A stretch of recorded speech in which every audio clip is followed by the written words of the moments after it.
নমস্কার সকল মিত্রগণ, আজ আমরা আলোচনা করব উপনিষদের কেন উপনিষদ নিয়ে। শুরুতেই ঈশ্বর স্তুতি। ও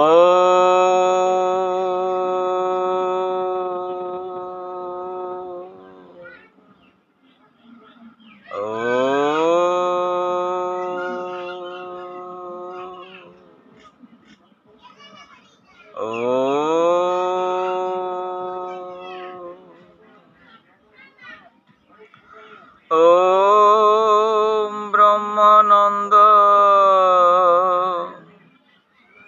পরম সুখদম কেবল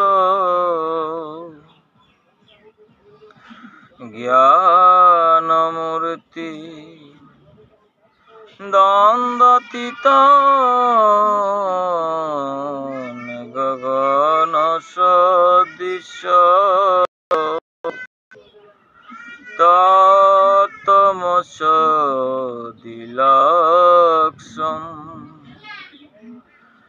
একম নিত্য বিমলমুচল সর্বদা শাস্তিভূতম ভবাতীতম ত্রিগুণরহিতম সদ্গুরু তম নমামি। ওম যস্মাৎ জগৎ সর্বং যস্মিন্নেব নিত্যমর্তে চৈব তস্मै শ্রী গুরবে ওম শ্রী গুরবে নমঃ। ওম শ্রী গুরবে নমঃ। ওম শ্রী গুরবে নমঃ।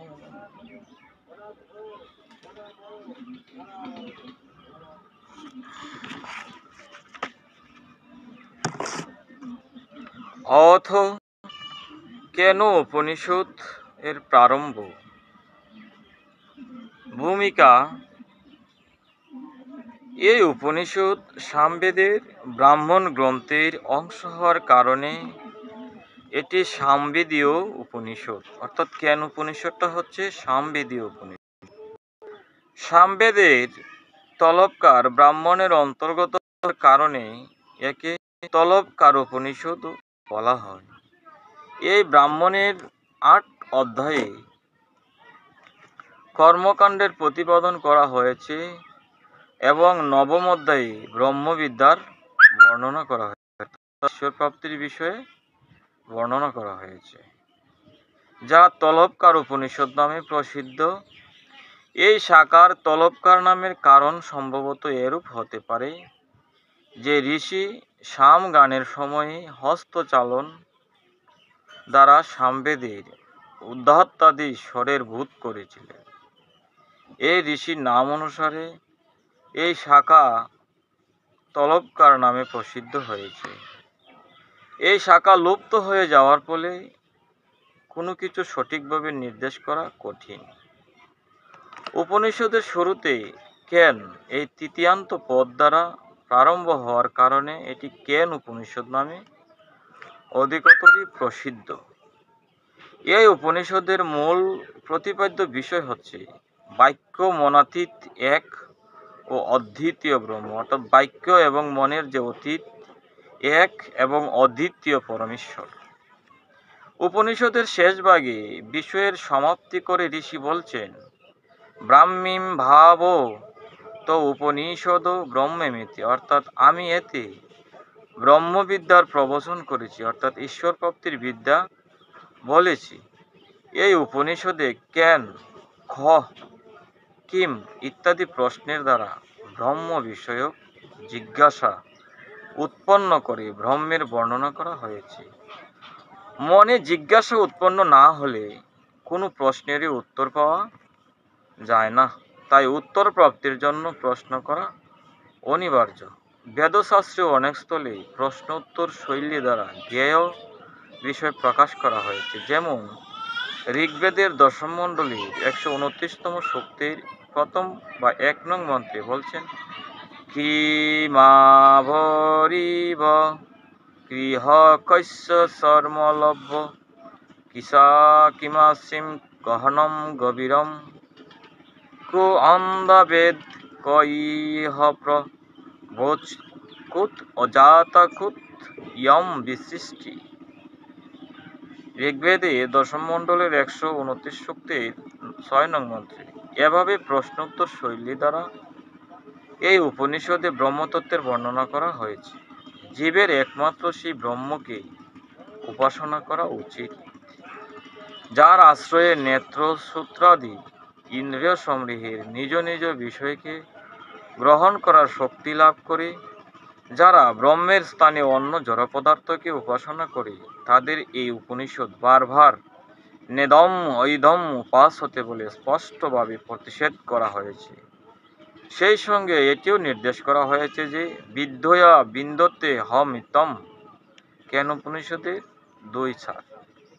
অর্থাৎ এই ব্রহ্মবিদ্যা দ্বারাই জীব অমৃত তত্ত্ব বা মোক্ষ লাভ করে। আর যদি আমরা এই বিদ্যাকে উপেক্ষা করি, সেজন্য উপনিষদকার ঋষি সাবধান করে বলছেন, অর্থাৎ সতর্কবার্তা বলছেন, ইহ চেদভেদি তত্ত্ব সত্যমস্তি ন চেদিহা বেদিহ মহতি বিনষ্টি। অর্থাৎ যদি এই মানব জীবনে ব্রহ্মের উপাসনা দ্বারা ব্রহ্মকে জানা যায়, তবেই মানব জীবনের সার্থকতা, নতুবা দুঃখ বন্ধন এবং বিভিন্ন যোনিতে বারবার গমনাগমনের কারণে জগতে সুখ প্রাপ্তি অত্যন্ত দুর্লভ। আর যিনি এই ব্রহ্মবিদ্যাকে জানেন, তার ফল বর্ণনা করে ঋষি বলছেন, ইয়ো বা এতমেভং বেদ অপহিত পাপান্মম অনন্তে স্বর্গলোকে ইয়ো যে প্রতিষ্ঠতি, কেন উপনিষদের 4-এর 9। বলছেন, যিনি এই ব্রহ্মবিদ্যাকে জেনে ব্রহ্মের সম্যক উপাসনা করেন, তিনি পাপ কর্ম থেকে দূরে থাকেন এবং মোক্ষে স্থিত হন। এজন্য তদ্দনম নাম তদন মৃত্যু পাশিতম ব্যয়ম। অর্থাৎ এই ব্রহ্মই জীবগণের একমাত্র উপাস্য। ব্রহ্মবিদ্যা প্রাপ্তির সাধন। গুরু নিজের শিষ্যকে ব্রহ্ম বিষয়ক প্রশ্নের উত্তর দিয়ে ব্রহ্মবিদ্যা প্রাপ্তির সাধনেরও বর্ণনা করেছেন। তস্যৈ তপোদম কর্মেতি প্রতিষ্ঠা বেদাহ সর্বাঙ্গী সত্যম আয়তনম। বলছেন, তপ অর্থাৎ শীতোষ্ণ, সুখ এবং দুঃখ, লাভ কিংবা ক্ষতি, স্তুতি কিংবা নিন্দা, মান কিংবা অপমানাদি দ্বন্দ্বে সহনশীলতা বা সমদৃষ্টি রাখা এবং অশুদ্ধি দূর করা। দম মানে ইন্দ্রিয় সমূহকে নিজের বশে রাখা। কর্ম বেদোক্ত অগ্নিহোত্রাদি শ্রেষ্ঠ কর্ম করা। এই 3 সাধন দ্বারা মনুষ্যলোকে প্রতিষ্ঠা লাভ এবং চঞ্চলাদি দোষের দূর হওয়ার পর প্রতিষ্ঠা নিশ্চল স্থিতি হয়। ভেদা সর্বাঙ্গী, 6 বেদাঙ্গ সমেত বেদের পঠন পাঠন দ্বারা অবিদ্যা নাশ করা এবং যথার্থ জ্ঞান লাভ করা। তারপর বলছেন, সত্যম মন বচন এবং কর্ম দ্বারা সত্যের অনুষ্ঠান করা, কারণ সত্যই ব্রহ্মজ্ঞানের সমস্ত সাধনের আয়তন বা আধার। সত্যের মহিমা সম্বন্ধে বলা হয়েছে, অশ্বমেধ সহস্রং চ সত্যম চ স্থূলয়াধিতম অশ্বমেধ সহস্রাদি সত্যমেপম বিভীষ্যতে। 1000 অশ্বমেধ যজ্ঞ করার মাধ্যমে যে ফল হয়, তার চেয়ে অধিক ফল হয় সত্য আচরণের দ্বারা। এভাবে এই উপনিষদ মানব জীবনের অনেক মহত্বপূর্ণ স্থান অধিকার করে আছে। কেন উপনিষদে ঈশ্বর, জীব ও প্রকৃতির মধ্যে ভেদ?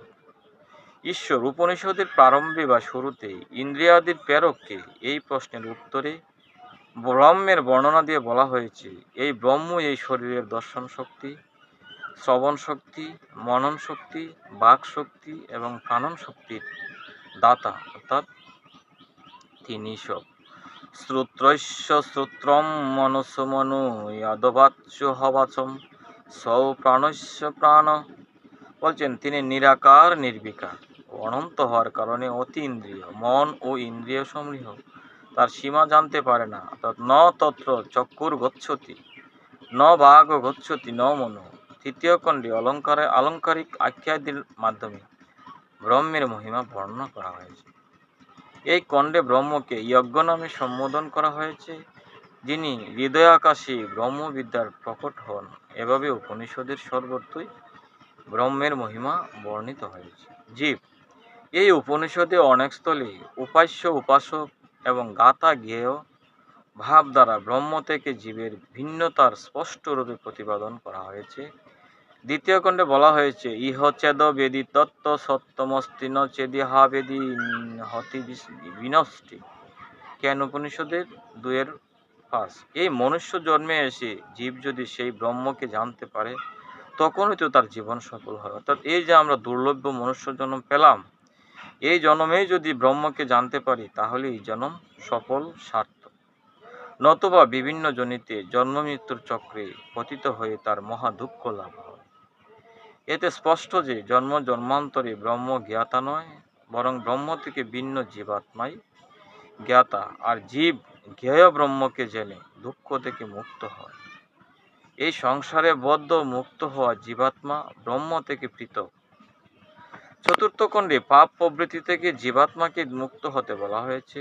ইয়ো বা এতামেবং ভেদ অপহত্যা পাপান নাম অনন্তে স্বর্গে লোকে ইউজে প্রতিষ্ঠিতি প্রতিষ্ঠতি।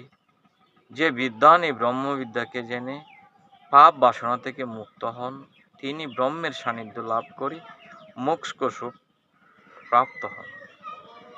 এবার আসি প্রকৃতিতে। এই উপনিষদের প্রথম খণ্ডে জীবের উপাস্যকে এবং কার উপাসনা করা উচিত নয় এর বর্ণনায় ইদম শব্দ দ্বারা প্রকৃতি ও তার কার্যরূপকে নির্দেশ করা হয়েছে। এই যে দৃশ্যমান অনাত্ম বাহ্য জগৎ যাকে মানুষ উপাসনা করে সেটি ব্রহ্ম নয়। এখানে স্পষ্টত জড় প্রকৃতিকে ব্রহ্ম থেকে পৃথকভাবে বিবেচনা করা হয়েছে, অর্থাৎ প্রকৃতির জীবাত্মা থেকে পৃথক। শুরুতেই প্রাককথন বলা হয়েছে। সামবেদের এই যে তলবকার ব্রাহ্মণের অন্তর্গত এই উপনিষদ কেন আদি জিজ্ঞাসার মাধ্যমে প্রারম্ভ হয়েছে। এতে 4টি খণ্ড রয়েছে।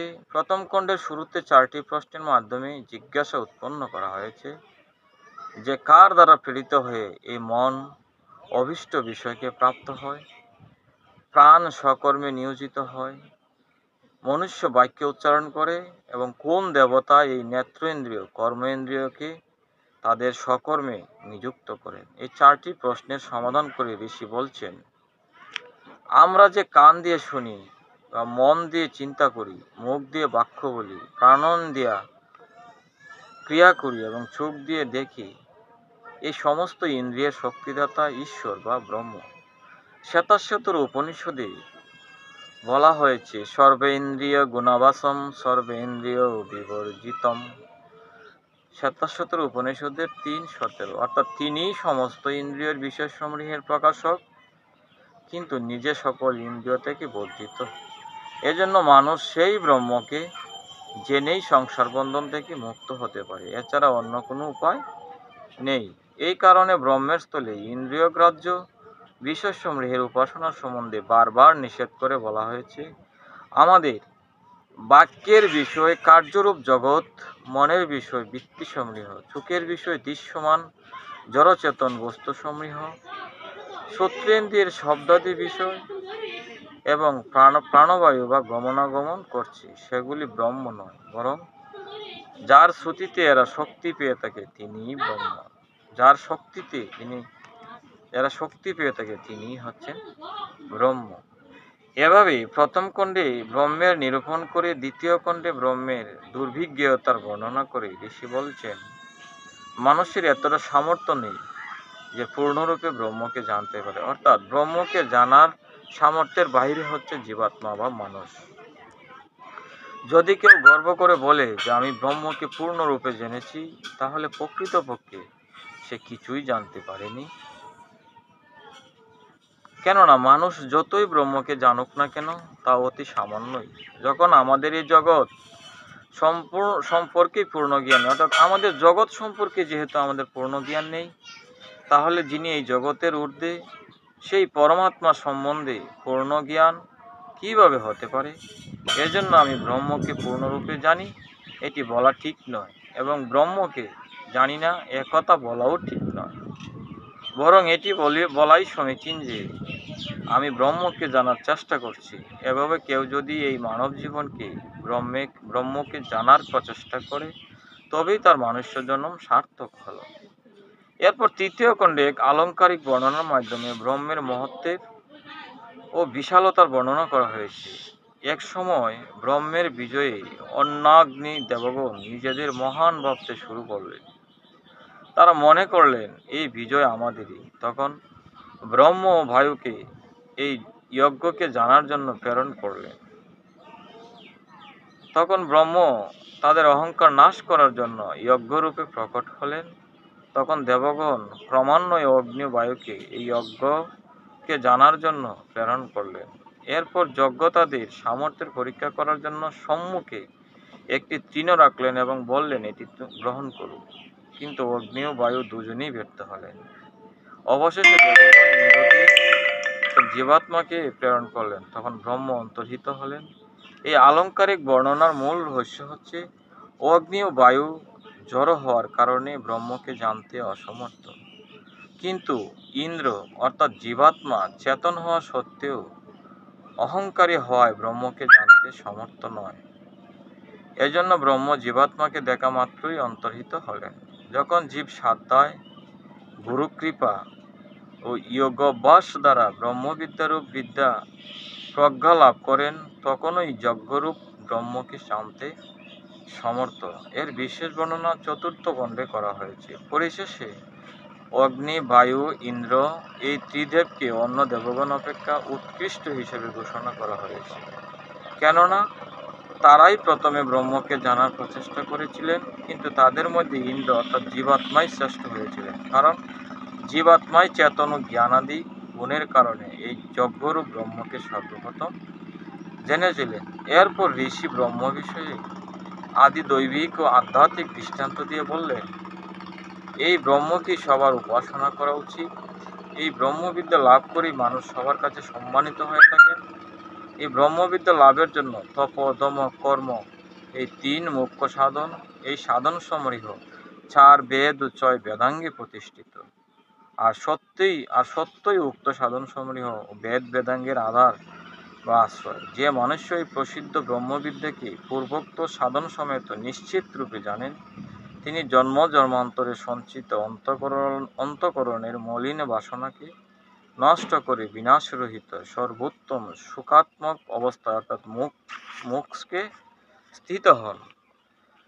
তাহলে জ্ঞান উপনিষদে প্রবেশ করার পূর্বে আমরা আলোচনা করলাম ভূমিকা এবং জ্ঞান উপনিষদে ঈশ্বর, জীব ও প্রকৃতির মধ্যে ভেদ এবং প্রাক্কথন অর্থাৎ শুরুর পূর্বেই বিষয়সমূহ সংক্ষেপে আলোচনা। তো আজকের মতো এ পর্যন্তই বন্ধুরা, সকলে ভালো থাকবেন।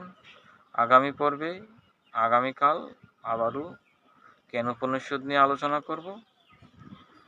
ওম সর্বে ভবন্তু সুখিনঃ, সর্বে শান্তু নিরাময়, সর্বে ভদ্রাণি পশ্যন্তু কশ্চিৎ মা দুঃখভাগ ভবেৎ। ওম শান্তি, ওম শান্তি, ওম শান্তি।